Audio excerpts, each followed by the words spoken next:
भारत हिम्मत हारने वाला देश नहीं है।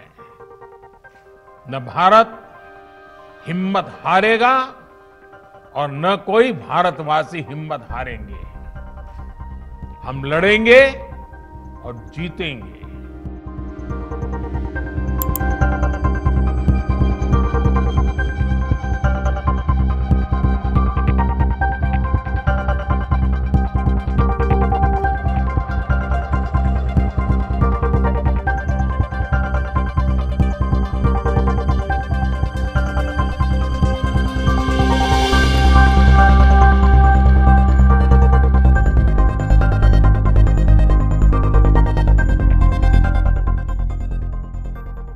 साथियों, 100 साल बाद आई इतनी भीषण महामारी कदम कदम पर दुनिया की परीक्षा ले रही है।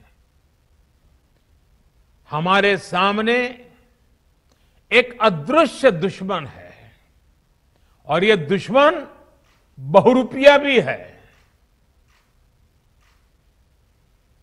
और इस दुश्मन के कारण, इस कोरोना वायरस के कारण हम अपने बहुत से करीबियों को खो चुके हैं। बीते कुछ समय से जो कष्ट देशवासियों ने सहा है, अनेकों लोग जिस दर्द से गुजरे हैं, तकलीफ से गुजरे हैं, वो मैं भी उतना ही महसूस कर रहा हूं। देश का प्रधान सेवक होने के नाते आपकी हर भावना का मैं सहभागी हूं। कोरोना की सेकंड वेव से मुकाबले में संसाधनों से जुड़े जो भी गतिरोध थे, वो तेजी से दूर किए जा रहे हैं। युद्ध स्तर पर काम करने का प्रयास हो रहा है। आपने देखा होगा, सरकार के सभी विभाग, सारे संसाधन, हमारे देश के सुरक्षा बल, हमारे साइंटिस्ट, हर कोई दिन रात कोविड की चुनौती का मुकाबला करने में एकजुट है। देश के अलग अलग हिस्सों में तेजी के साथ कोविड अस्पताल बन रहे हैं। नई टेक्नोलॉजी से ऑक्सीजन प्लांट लगाए जा रहे हैं। हमारी तीनों सेनाएं, वायुसेना, नेवी, आर्मी, सभी पूरी शक्ति से एक काम में जुटे हैं। ऑक्सीजन रेल इसने कोरोना के खिलाफ इस लड़ाई को बहुत बड़ी ताकत दी है। देश के दूर सुदूर हिस्सों में ये स्पेशल ट्रेन्स, ये ऑक्सीजन रेल ऑक्सीजन पहुंचाने में जुटी है। ऑक्सीजन टैंकर्स ले जाने वाले ट्रक ड्राइवर्स बिना रुके काम कर रहे हैं। देश के डॉक्टर्स हो, नर्सिंग स्टाफ हो, सफाई कर्मचारी हो, एम्बुलेंस के ड्राइवर्स हो, लैब में काम करने वाले सज्जन हो, सैंपल कलेक्ट करने वाले लोग हो, एक एक जीवन को बचाने के लिए 24 घंटे जुटे हुए हैं। आज देश में जरूरी दवाइयों की आपूर्ति बढ़ाने पर युद्ध स्तर पर काम किया जा रहा है।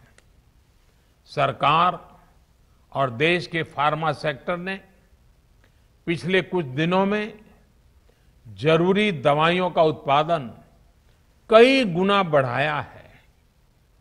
बाहर से भी दवाइयां मंगवाई जा रही हैं।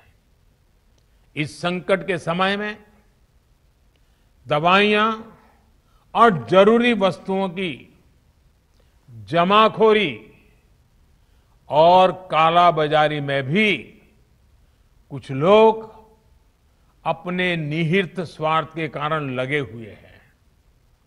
मैं राज्य सरकारों से आग्रह करूंगा कि ऐसे लोगों पर कठोर से कठोर कार्रवाई की जाए। ये मानवता के खिलाफ का कृत्य है। भारत हिम्मत हारने वाला देश नहीं है। न भारत हिम्मत हारेगा और न कोई भारतवासी हिम्मत हारेंगे। हम लड़ेंगे और जीतेंगे। साथियों, आज के इस कार्यक्रम में मैं देश के सभी किसानों को, गांव में रहने वाली सभी भाई बहनों को कोरोना से फिर सतर्क करना चाहता हूं। ये संक्रमण अभी गांव में भी तेजी से पहुंच रहा है।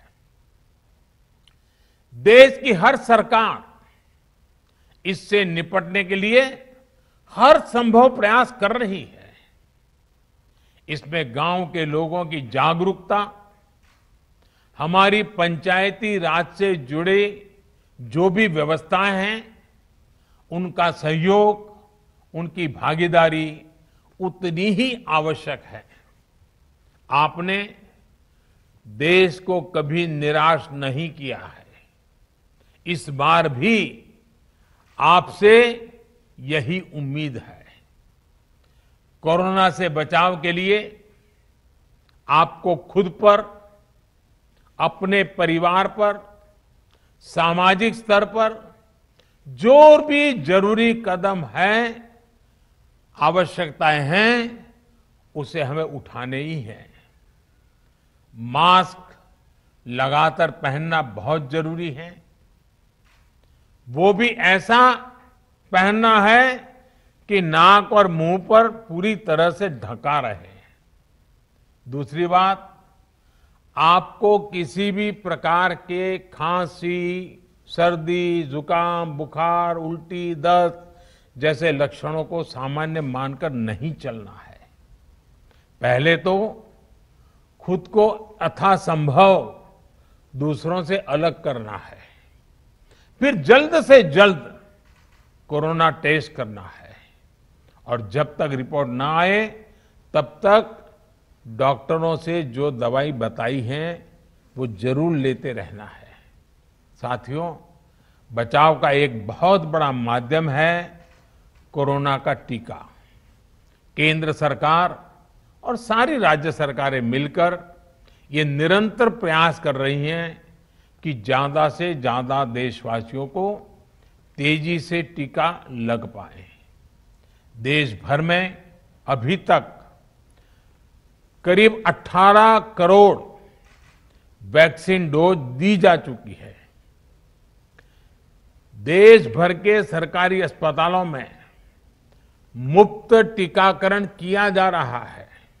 इसलिए जब भी आपकी बारी आए तो टीका जरूर लगवाएगा। ये टीका हमें कोरोना के विरुद्ध सुरक्षा कवच देगा, गंभीर बीमारी की आशंका को कम करेगा। हां, टीका लगाने के बाद भी मास्क और 2 गज की दूरी के मंत्र को अभी हमें छोड़ना नहीं है।